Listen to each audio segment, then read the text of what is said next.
Hello, everybody, and welcome to The Seventh Rule with your stars, Aron Eisenberg and Cirroc Lofton. My name is Ryan T. Husk, and today we are going to discuss Episode 9 of Deep Space Nine, Move Along Home, directed by David Carson. Aron immediately said, right before we recorded, that he's critical of this episode. So rather than talk about all these other things, let's just get into it. Why are you critical? Let's get into it. Move Along Home. Critical, very critical. I just, there's a lot to talk about for me in this episode. I felt that they missed the mark. I felt that they had a good story idea that they could have really done some good stuff with, but they didn't really go there. There was no real danger. There was no real risk. There was nothing learned, nothing gained by the whole process of playing this game with what we think as we go through the lives of Bashir, Kira, Dax, and Sisko. The things that I really liked about it were Sisko, Odo, and Quark. I enjoyed them the most in the episode. And As usual, yeah. Those have been the three strongest. And again, no O'Brien. O'Brien's not in this episode once again. So, which is interesting. And I know that we make a comment that Keiko is gone, so there's no school. Jake says that. And we do, the best part of this episode is really learning what a ladies' man Nog is. I think that was probably the best part of this episode. And Jake, and how much Jake really looks up to Nog as I'm learning everything about women from Nog. That was the scene that I wish we could have seen. That if they could go back and redo a scene, I would want an insert of that conversation.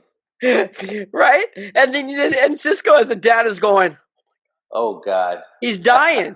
A Ferengi kid is teaching my son about women. And you're like, I got it, Pops. I got it. No, you don't. And you're like rolling your eyes. He literally tells me to get out of here. Go to school or something. Hey, why don't you go to school or something? and what's so great about that is how sweet and Jake is and how respectful to his dad. And he's all, I got it. I'm learning about, girls. He's nervous in front of Odo and kind of smiling. Yeah. And you can only imagine what Nog is telling him, and I love how Sisko says, Nog, he's probably staying up late. Oh, he's staying up late. Look out. Call in Odo. Call in security. Get my son out of there. Nog is staying up late. It's like, what would be the equivalent of the bad, right? Staying up late. The freaks come out at night. That was great. Like, what is Nog doing late? And then he alludes staying to up late and doing things with girls. Oh yeah. And I'm thinking to myself, yeah, Sisko, I'm pretty sure Nog's not getting anywhere. I don't think he's getting laid. I would have loved to see that scene between actually talking about it, where Nog's like, this is what you do. Trust me. Ferengi are known to be the Casanovas of the Alpha Quadrant, and really get into it, Yeah. What Jake First you throw this rock at them, and then you make them chew your food. What Jake should have said, he should have said, yeah, Dad, Nog knows a lot of Dabo girls, they're really attractive. Yeah. Don't worry, Dad, I got this covered. Nog told me everything I need to know. Best scene of the show, of the episode. Anyway, moving along on the episode. Yeah. I'll start with this, and then we can see where what you guys think. Aron, before you get to that, since you were already talking about that one scene, there was one thing I wanted to point out about that, which was that we finally got what we've been talking about that we're missing, which is exactly the scene between the father and the son that everybody talks about. When Darnell Davis came on the show, he said that was one of his favorite things. You mentioned it. I mentioned it. Cirroc mentions it. And we got to see it. Now, of course, it was only in the opening scene, and it didn't go from there because there really wasn't any possibility for it the way it was written. But it was really cool to see that opening scene, not just for us, but also because you always want to set up where everything's normal, everything's going great. Right.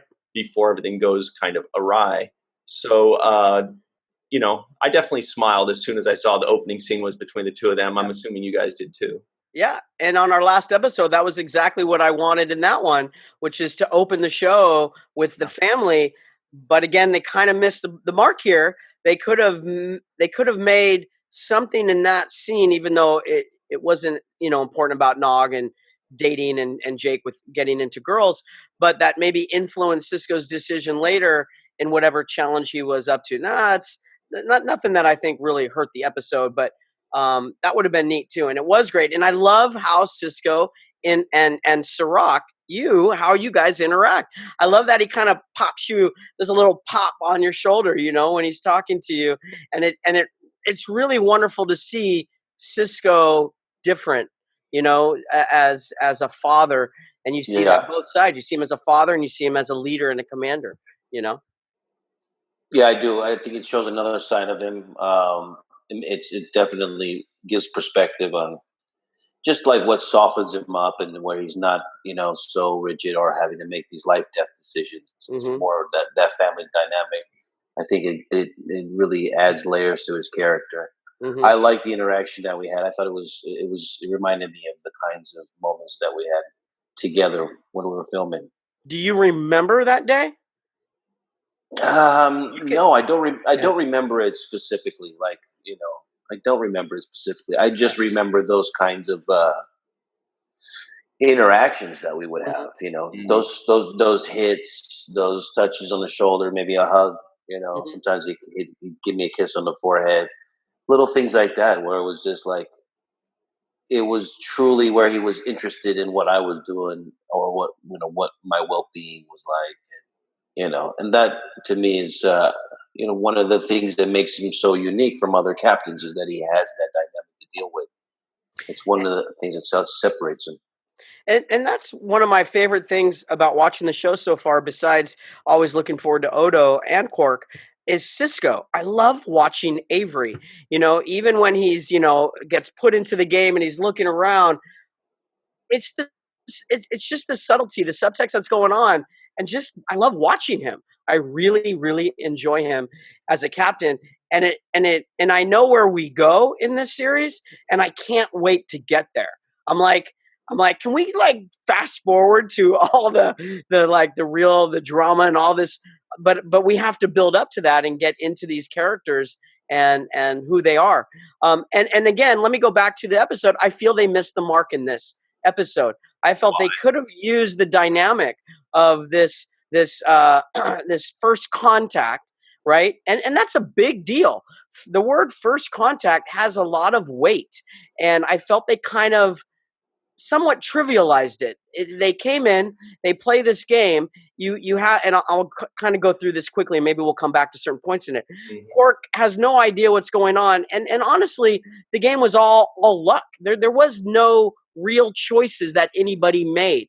It was almost as if just they followed a string down the hallway.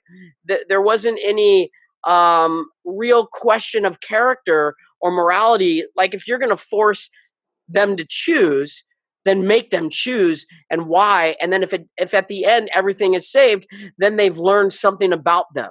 So if they took all four of the characters that were in the game, as well as Quark, and all of them had to make certain decisions that carried weight, and from their perspective within the game or playing the game, now it takes them further through the game with that weight of whatever decision.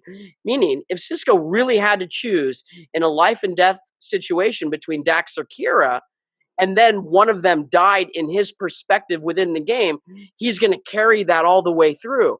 And then if we reveal at the end that it's just a game, but the people that are now here, I forgot the race that they're called, now say, now we know a little bit more about you.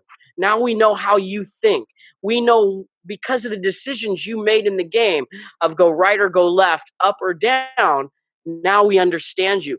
That would have been a great episode, because it would have taught us about the characters.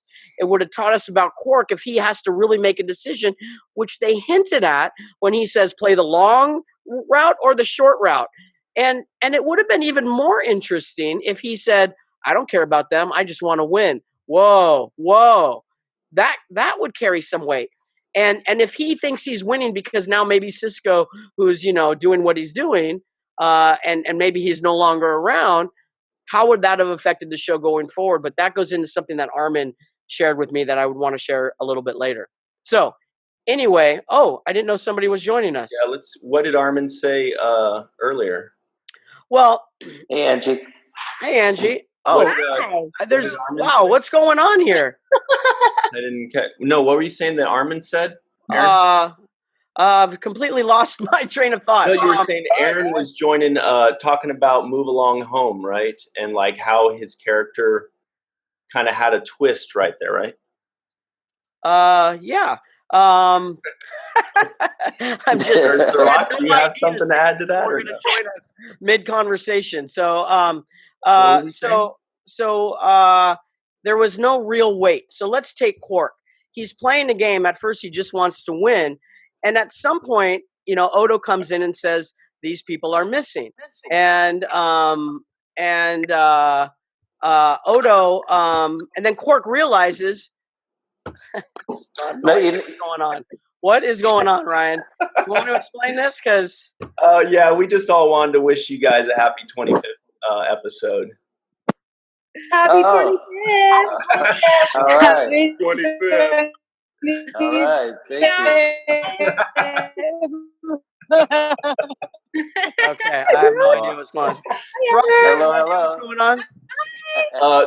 Aron, we were just wishing you a happy 25th episode because we had everybody's here together. So a bunch of our patrons and former guests are coming on to the next 10 minutes to congratulate us. And as expected, you had a much bigger reaction than Cirroc did.